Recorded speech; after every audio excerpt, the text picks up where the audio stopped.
हाँ जी, तो आज हम लोग जेंडर का समापन करेंगे।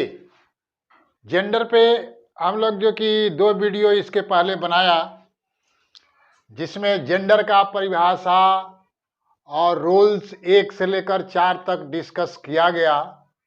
ये रूल नंबर 5 जेंडर का लास्ट रूल है और इस वीडियो में जेंडर समाप्त हो जाएगा। तो देखें मित्रों, रूल नंबर 5, निम्नलिखित वर्ड्स के मेस्कुलिन से फेमिनिन बनाने के कोई नियम नहीं है। जो ये बोर्ड पे वर्ड लिखा गया है, इस वर्ड का मेस्कुलिन से फेमिनिन बनाने का कोई रूल नहीं है। जैसा कि हम लोगों ने 1 से 4 तक जितना रूल देखा है, उसका कुछ न कुछ नियम है।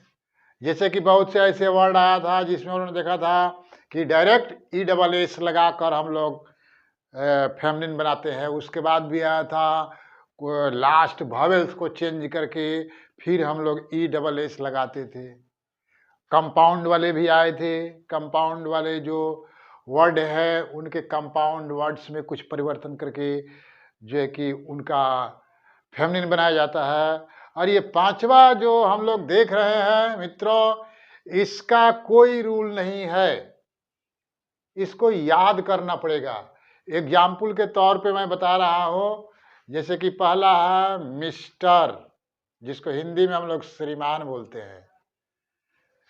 तो श्रीमान का फेमिनिन होता है श्रीमती, जिसका इंग्लिश मिस है।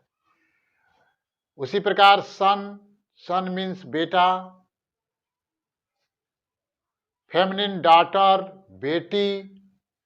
अंकल चाचा, आंट चाची। लैड छोकरा, लास छोकरी। बॉय लड़का, गर्ल लड़की। बोअर सुअर, सो सुअरी। हीरो बहादुर, हीरोइन बहादुरिन। सीप भेड़, ईव भेड़ी।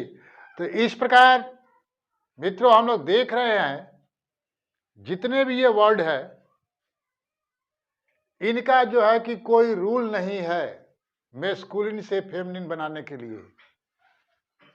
तो हम लोगों का कर्तव्य बनता है कि इसको हम लोग याद कर लें।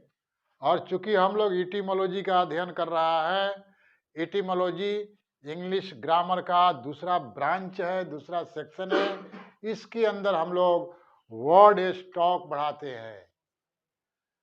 तो हम लोगों ने देखा कि ये जो वर्ड हैं, इनका मेस्कुलिन से फेमिनिन बनाने के कोई नियम नहीं है, इसलिए हम लोग को याद कर लेना चाहिए। मित्रों, जेंडर समाप्त हो रहा है। इसके बाद हम लोग जो है कि जेंडर के बाद पर्सन चालू करेगा।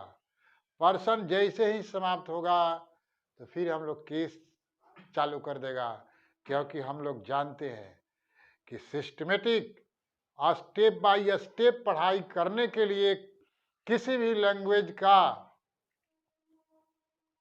सिस्टम से चलना चाहिए।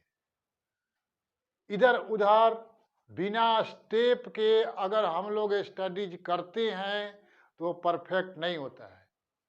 जैसा कि हम लोगों ने देखा कि नाउन के अध्ययन के तुरंत बाद नंबर, जेंडर, पर्सन, केस, इन चारों का अध्ययन करना चाहिए, क्योंकि नंबर, जेंडर, पर्सन, केस ये सब बसे नाउन के देश।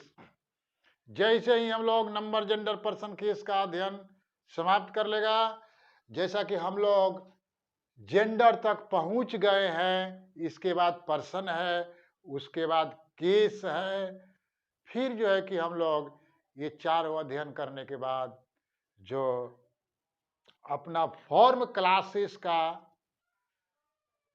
जो दूसरा है प्रोनाउन, प्रोनाउन का हम लोग अध्ययन करेगा। प्रोनाउन पढ़ने के बाद ऐसे ही और भी जितने भी इटिमोलॉजी के सेक्शन है, स्टेप बाय स्टेप हम लोग चलेगा। इसलिए आप सबसे निवेदन है कि आप स्टेप बाय स्टेप हर एक वीडियो का अवलोकन करते चलें। और आपसे आग्रह है आप सबसे कि सब्सक्राइब कर लें, क्योंकि हम लोग डेली 1 या 2 वीडियो ग्रामर में डाल रहा है।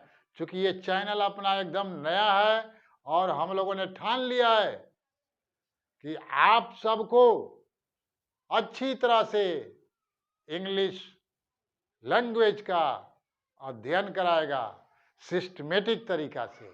अतः आप सबसे निवेदन है कि आप सब बने रहें और हर एक वीडियो का अवलोकन करते रहें। नमस्कार।